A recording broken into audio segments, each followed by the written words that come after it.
এই গল্প দুইজন দিয়ে শুরু হয়। দুইজন বন্ধু এই জঙ্গলে এসেছিল কিছু তথ্য সংগ্রহ করতে। কারণ তারা প্রতিদিন রাতে এই জঙ্গল থেকে অনেক ভয়ঙ্কর ভয়ঙ্কর শব্দ শুনতে পায়।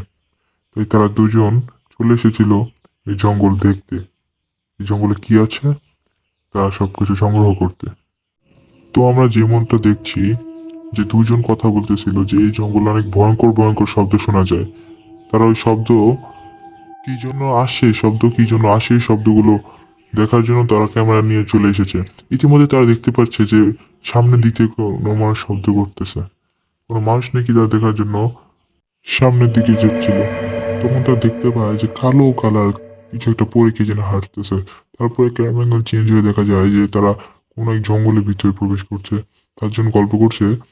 সে তার বন্ধুকে বলছে যে জায়গাটা অনেক ভয়ঙ্কর, আকাশের আবহাওয়া অনেকটা অন্যরকম, অনেক অন্ধকার। তাই সে তার বন্ধুকে বলতেছে যে তুই ওদিকে গিয়ে দেখ, আমি এদিকে যেতেছি। তারপর দেখা গেল যে সে তার বন্ধুকে খুঁজে পাচ্ছে না। তারপর কিছু না পেয়ে সে তার বন্ধুকে জোরে জোরে ডাকতেছিল। তারা তো আর জানে না যে এই রাতই তাদের জন্য শেষ রাত হতে চলছে। আকাশে চাঁদ থাকা সত্ত্বেও আকাশটা কেমন যেন অন্ধকার অন্ধকার দেখা যাচ্ছে। তারপর সে দেখছে তার সামনে কে যেন একজন দাঁড়িয়ে আছে। সে তাকে জিজ্ঞেস করতেছিল, আপনি কি আমার বন্ধুকে দেখছেন এখানে কোনো জায়গায়? তারপর সে হঠাৎ করে কেন জানি বলতেছে, ফিরে যাও, ফিরে যাও, জায়গা ভালো না। সে তার কথা শুনে পিছিয়ে ফিরে দেখলো কেউ নেই, বুঝেছে পিছে কেউ আছে। তারপর সে আর পিছিয়ে তাকিয়ে দেখলো যে কেউই নেই এখানে। তারপর সে আচমকা ভয় পেয়ে গিয়েছিল। সে গিয়ে দেখতেছে যে এই বুড়ো লোকটা এখানে নেই। তারপর হঠাৎ ক্যামেরা অ্যাঙ্গেল চেঞ্জ হয়ে দেখা গেল যে সে কোনো এক জায়গায় যেতেছে, তার পিছে থেকে যে কে জানি তার কাছে আসতেছে। হঠাৎ করে সে পিছিয়ে ফিরে তাকালো যে কে, সে অজ্ঞান হয়ে গেল। তারপর দেখা গেলো যে সেখানে ভয়ঙ্কর কেউ এসে দাঁড়িয়েছিল। তারপর আবার ক্যামেরা অ্যাঙ্গেল চেঞ্জ হয়ে দেখা যাচ্ছে যে তার বন্ধু তাকে খুঁজতেছে।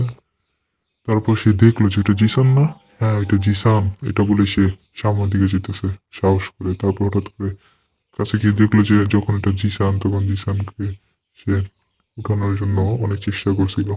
তারপর সে জিসানের জিনিসপত্রগুলো পকেটে ঢুকিয়ে সে জিসানকে উঠিয়ে নিয়েছিল।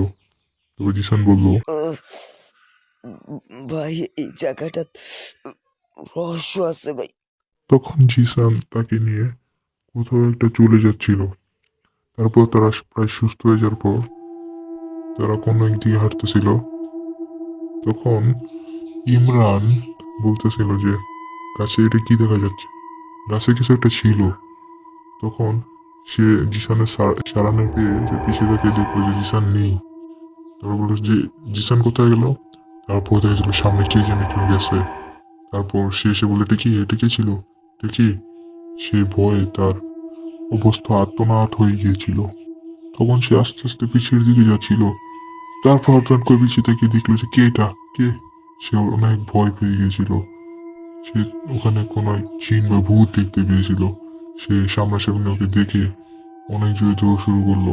সে সামনের দিকে যাচ্ছিল, তারপর সামনে তাকিয়ে দেখলো আবার সে এসে বসেছে। সে আবার ভয় পেয়ে আবার পিছের দিকে দৌড়ানো শুরু করেছিল। তখন সে ভয়ে পিছের দিকে অনেক জোরে দৌড়ানো শুরু করেছিল। সে জানতো না যে এটাই সে তার জন্য শেষ রাত হতে চলছে। তারপর সে কোনো জায়গায় গিয়ে কাউকে কল করার চেষ্টা করতেছিল, কিন্তু তার পিছেই ছিল সে ভয়ঙ্কর আত্মা। সে যেখানে কল করতেছিল নাম্বার বিজি বা বন্ধ দেখাচ্ছিল। তারপর সে কিছু না বুঝে ওখানে দাঁড়িয়ে কিছু একটা চিন্তা করতেছিল। ওই টাইমে ভূত তার ঘাড় মটকে দিয়েছিল। তারপরই আমরা দেখতে পাই যে সে মারা গিয়েছে। ভয়ঙ্কর সেই কাহিনী। সেদিন রাত থেকে ওই জঙ্গলে আর কেউই যায়নি। তারপরে ক্যামেরাগুলো চেয়ে চেয়ে দেখা গেছিল যে তারপরের দিন সে ওখানে মরে পড়ে এসেছিল। তারপর এই গল্পটা এখানেই শেষ হয়ে যায়। তাদের একজন মরে যায় এবং আর আরেকজনকে দেখায় না। এই মুভিটা এখানেই শেষ হয়। ভালো থাকবেন সবাই।